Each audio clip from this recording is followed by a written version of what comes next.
ನಮಸ್ಕಾರ ಆತ್ಮೀಯರೇ, media house ಕನ್ನಡಗೆ ಸ್ವಾಗತ.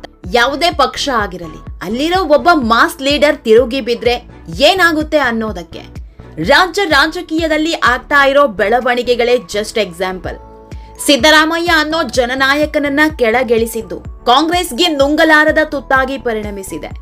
ಸಿದ್ದರಾಮಯ್ಯ ಸೈಲೆಂಟ್ ಆದ್ರೆ ಕಾಂಗ್ರೆಸ್ಗೆ ಹೇಗೆಲ್ಲ ಹೊಡೆತ ಬೀಳುತ್ತೆ ಅನ್ನೋದು ಕ್ಷಣಕ್ಕೂ ಅರಿವಾಗೋದಕ್ಕೆ ಶುರುವಾಗಿದೆ. ಯಾಕಂದ್ರೆ ಸಿದ್ದರಾಮಯ್ಯ ಸೈಲೆಂಟ್ ಆಗಿದ್ದಷ್ಟು ಡೇಂಜರ್. ಸಿದ್ದು ಮೌನದ ಹಿಂದೆ ನೂರಾರು ಅನರ್ಥಗಳಿರುತ್ತೆ. ಸಿದ್ದು ಮೌನ ಬರೀ ಅವರ ನಡೆಯಲ್ಲಷ್ಟೇ ಅಲ್ಲ, ಅವರ ಅಭಿಮಾನಿಗಳ ನಡೆಯಲ್ಲೂ ಬದಲಾವಣೆ ತರುತ್ತೆ. ಹೀಗಾಗಿಯೇ ಕಾಂಗ್ರೆಸ್ ಪಾಲಿಗೆ ಈಗ ಸಿದ್ದರಾಮಯ್ಯರನ್ನ ಸಮಾಧಾನ ಮಾಡೋದೇ ದೊಡ್ಡ ಸವಾಲಾಗಿದೆ.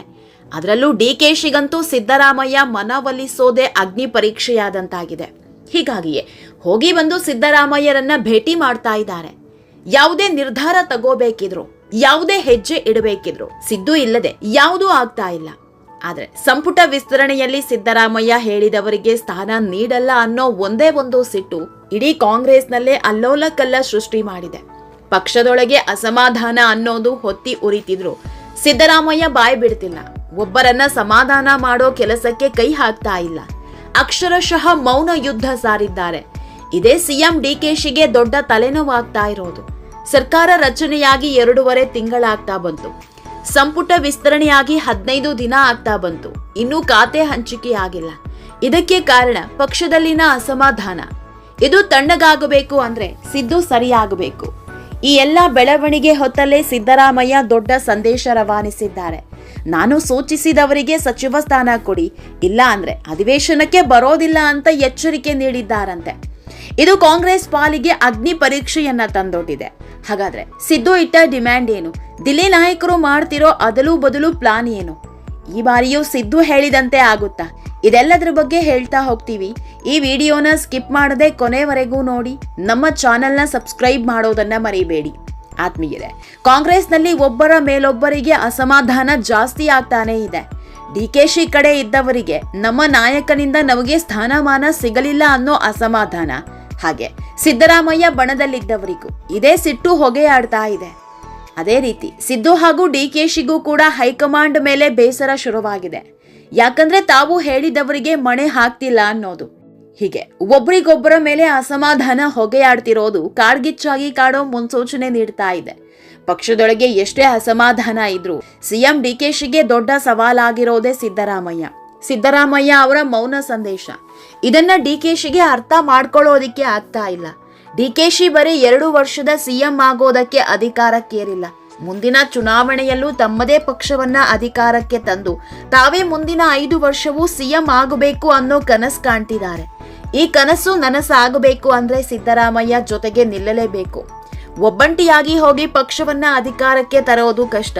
ಇದು ಡಿಕೆ ಶಿವಕುಮಾರ್ಗೆ ಚೆನ್ನಾಗಿ ಗೊತ್ತಿದೆ. ಹೀಗಾಗಿಯೇ ಸಿದ್ದರಾಮಯ್ಯರನ್ನ ದೂರ ಮಾಡ್ಕೊಳ್ಳೋದಕ್ಕೆ ಡಿಕೆಶಿ ರೆಡಿ ಇಲ್ಲ. ಸಿದ್ದರಾಮಯ್ಯ ಮೌನ ವಹಿಸಿದಾಗಲೆಲ್ಲ ಅವರ ಮನೆಗೆ ಓಡೋಡಿ ಬರ್ತಿರೋದು. ಮೊನ್ನೆ ತಾನೇ ದೆಹಲಿಗೆ ಬರೋದಕ್ಕೂ ಮೊದಲು ಸಿದ್ದರಾಮಯ್ಯ ಜೊತೆ ಚರ್ಚಿಸಿಯೇ ದೆಹಲಿಗೆ ಹೋಗಿದ್ದು. ಆತ್ಮೀಯರೇ, ನೀವೊಂದು ವಿಷಯವನ್ನ ಸೂಕ್ಷ್ಮವಾಗಿ ಗಮನಿಸಿದ್ರೆ ನಿಮಗೆ ಅರ್ಥ ಆಗುತ್ತೆ. ಸಂಪುಟ ವಿಸ್ತರಣೆ ವೇಳೆ ಸಿದ್ದರಾಮಯ್ಯ ಮೇಲಿಂದ ಮೇಲೆ ದಿಲ್ಲಿಗೆ ಹೋಗಿದ್ರು. ಸಿಎಂ ಹೋದಾಗಲೆಲ್ಲ ಸಿದ್ದು ಪಕ್ಕದಲ್ಲೇ ಇರ್ತಾ ಇದ್ರು. ಈ ಬಾರಿಯ ಸಂಪುಟ ವಿಸ್ತರಣೆ ವೇಳೆ ಮೇಲಿಂದ ಮೇಲೆ 4-5 ಬಾರಿ ದೆಹಲಿಗೆ ಹೋಗಿದ್ರು. ಸಚಿವರ ಆಯ್ಕೆ ಬಗ್ಗೆ ದಿಲ್ಲಿ ನಾಯಕರ ಜೊತೆ ಚರ್ಚಿಸಿದ್ರು. ಆದ್ರೆ ಸಂಪುಟ ವಿಸ್ತರಣೆ ಆಗಿದ್ದೇ ಬಂತು. ಸಿದ್ದರಾಮಯ್ಯ ದೂರ ಉಳಿದಿದ್ದಾರೆ. ಸಚಿವರ ಪ್ರಮಾಣ ವಚನಕ್ಕೂ ಬರಲಿಲ್ಲ. ನಾನು ಹೇಳಿದವರಿಗೆ ಮನ್ನಣೆ ನೀಡಿಲ್ಲ, ಇದಕ್ಕೆ ನನ್ನ ಸಹಮತ ಇಲ್ಲ ಅನ್ನೋದನ್ನ ಪರೋಕ್ಷವಾಗಿ ತಿಳಿಸೋ ಕೆಲಸ ಮಾಡಿದ್ರು. ಇಲ್ಲಿಂದಲೇ ಸಿದ್ದು ಮೌನಕ್ಕೆ ಜಾರಿರೋದು. ಕಾಂಗ್ರೆಸ್ನಲ್ಲಿ ಇಷ್ಟೆಲ್ಲ ಬೆಳವಣಿಗೆ ಆಗ್ತಾ ಇದ್ರು, ಒಂದೇ ಒಂದು ದಿನವೂ ಮಾತನಾಡಿಲ್ಲ. ಅಷ್ಟೇ ಯಾಕೆ, ಮೊನ್ನೆ ತಾನೇ ಸಿಎಂ ದೆಹಲಿಗೆ ಹೋಗಿದ್ರು. ಈ ವೇಳೆ ಸಿದ್ದರಾಮಯ್ಯ ಕೂಡ ಹೋಗ್ತಾರೆ ಅನ್ನೋ ಸುದ್ದಿ ಹಬ್ಬಿತ್ತು. ಆದ್ರೆ ಸಿದ್ದರಾಮಯ್ಯ ತಮ್ಮ ನಿವಾಸ ಬಿಟ್ಟು ಎಲ್ಲೂ ಕದಲಲಿಲ್ಲ. ಹೀಗಾಗಿಯೇ ಸಿಎಂ ಡಿಕೆಶಿಯೇ ಸಿದ್ದರಾಮಯ್ಯ ಮನೆಗೆ ಬಂದು ಅವರ ಅಭಿಪ್ರಾಯ ಸಂಗ್ರಹಿಸಿ ಹೋಗಿದ್ದು. ಇದರಲ್ಲೇ ಗೊತ್ತಾಗುತ್ತೆ ಸಿದ್ದರಾಮಯ್ಯ ಇಲ್ಲದೆ ಏನೂ ಇಲ್ಲ ಅನ್ನೋದು. ಆತ್ಮೀಯರೇ, ಕಾಂಗ್ರೆಸ್ನಲ್ಲಿ ದೊಡ್ಡ ಹಂಗಾಮ ನಡೀತಾ ಇರೋ ಹೊತ್ತಲ್ಲೇ ಸಿದ್ದರಾಮಯ್ಯ ದೊಡ್ಡ ಸಂದೇಶ ಕೊಟ್ಟಿದ್ದಾರೆ. ನಾನು ಸೂಚಿಸಿದ್ದ ಕುರುಬ ಸಮುದಾಯದ ಹಾವೇರಿ ನಾಯಕ ಶಿವಣ್ಣ ಅವರಿಗೆ ಸಚಿವ ಸ್ಥಾನ ನೀಡದಿದ್ರೆ ನಾನು ಸೆಷನ್ಗೆ ಬರಲ್ಲ ಅಂದಿದ್ದಾರೆ ಅನ್ನೋ ಮಾತಿದೆ. ಒಂದು ವೇಳೆ ಇದು ನಡೆದಿದ್ದೇ ಆದ್ರೆ ಕಾಂಗ್ರೆಸ್ಗೆ ದೊಡ್ಡ ಹೊಡೆತ. ಯಾಕಂದ್ರೆ ಅಧಿವೇಶನದ ಹೊತ್ತಲ್ಲಿ ಸಿದ್ದರಾಮಯ್ಯರಂತ ದೊಡ್ಡ ನಾಯಕರೇ ಇಲ್ಲ ಅಂದ್ರೆ ಕಾಂಗ್ರೆಸ್ಗೆ ಕಂಟಕವಾಗಿ ಕಾಡಲಿದೆ. ವಿಪಕ್ಷಗಳು ಇದನ್ನೇ ಅಸ್ತ್ರ ಮಾಡಿಕೊಂಡು ಕಾಂಗ್ರೆಸ್ ವಿರುದ್ಧ ಮುಗಿಬೀಳ್ತವೆ. ಅಲ್ಲದೆ ಸಿದ್ದರಾಮಯ್ಯರ ಕುರುಬ ಸಮುದಾಯ ಹಾಗೂ ಸಿದ್ದರಾಮಯ್ಯರನ್ನ ನಂಬ್ಕೊಂಡಿರೋ ಅಭಿಮಾನಿಗಳಿಗೆ ಬೇರೆ ಸಂದೇಶ ಪಾಸ್ ಆದಂತಾಗುತ್ತೆ. ಇದು ಕಾಂಗ್ರೆಸ್ ಮೇಲೆಯೇ ದೊಡ್ಡ ಎಫೆಕ್ಟ್ ಬೀರಲಿದೆ. ಹೀಗಾಗಿಯೇ ಸಿದ್ದು ಮಾತಿಗೆ ದಿಲ್ಲಿ ನಾಯಕರು ಕೂಡ ಸ್ವಲ್ಪ ವಿಚಲಿತರಾಗಿದ್ದಾರೆ.